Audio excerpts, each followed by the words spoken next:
काळी जादू ही अनेक वर्षापासून केली जाणारी विद्या आहे. समाजामध्ये तुमची खूप प्रगती झालेली आहे. समाजामध्ये तुम्हाला मान सन्मान वाढलेला आहे. कष्टातून तुम्ही पैसानी पैसा जमवून घर, गाडी, पैसा कमवला आहात. प्रगती केलेली आहे. घरामध्ये चांगला इन्कम सोर्स आहे.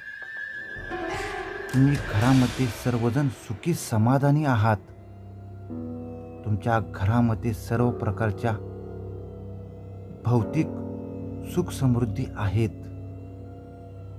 पण हे भौतिक सुख हे तुमच्याच जवळचे भावकी, नातेवाईक, तुमच्या घरातील शेजारील व्यक्ती, जवळील व्यक्ती किंवा तुमच्या घरात सतत येणारी पण तुमच्याविषयी वाईट भावना असणारी, थोडक्यात तुमचं न बघवणारी व्यक्ती असेल, पाहुणे असतील किंवा एखादी अगदीच जवळची व्यक्ती सुद्धा असते.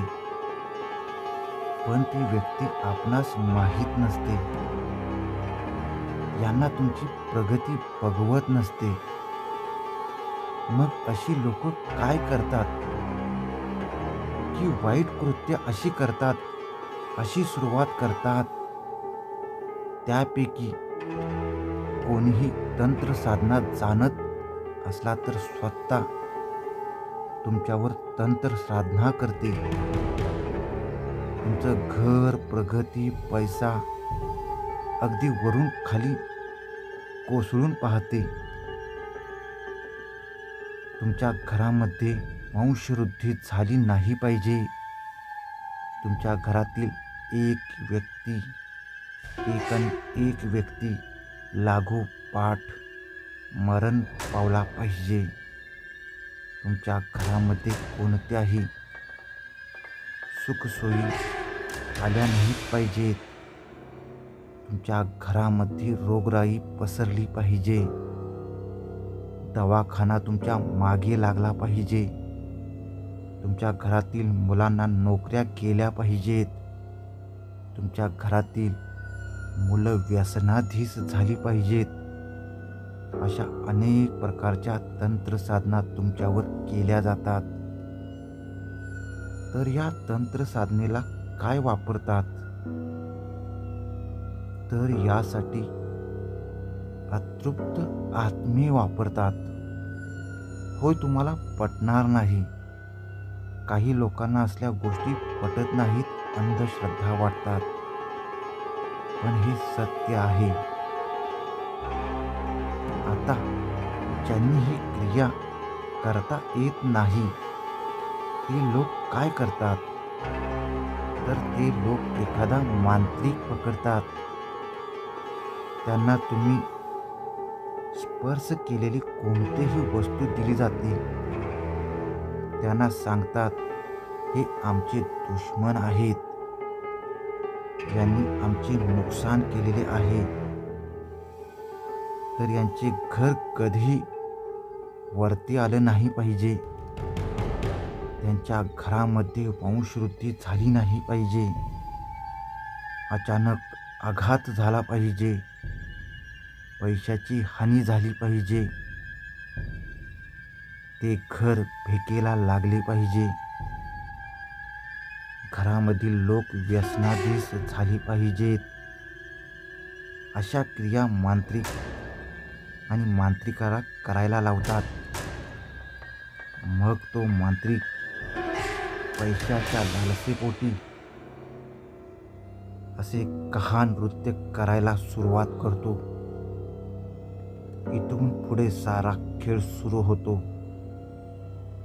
मांत्रिक अतृप्त आत्मे म्हणजे ज्या लोकांच्या इच्छा पूर्ण झालेल्या नाहीत, स्वप्न पूर्ण झालेली नाहीत, वेळेआधीच मृत्यू झाले आहेत, ॲक्सिडेंट, आत्महत्या यासारख्या अनेक कारणांनी ते मृत पावलेले आहेत. अशा लोकांचे अतृप्त आत्मे असतात.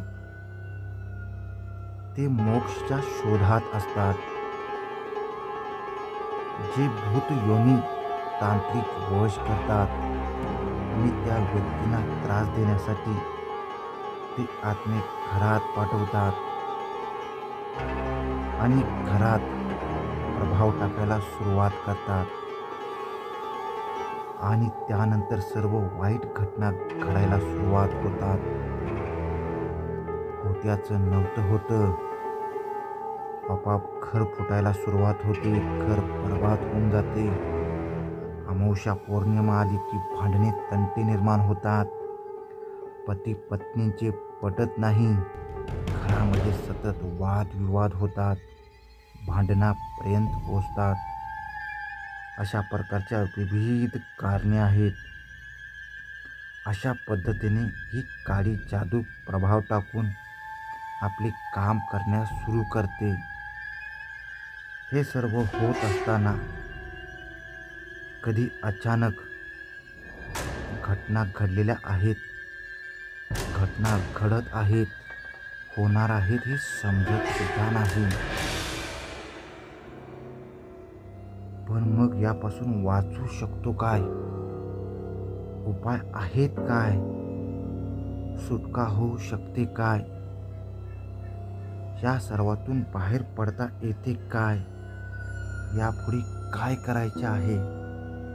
त्या मांत्रिकापासून केलेल्या करणीबाधीपासून, काळी जादूपासून, ब्लॅक मॅजिकपासून कसे वाचता येईल? यासाठी काय उपाय आहेत, काय टोटके आहेत जे आपणास करता येतील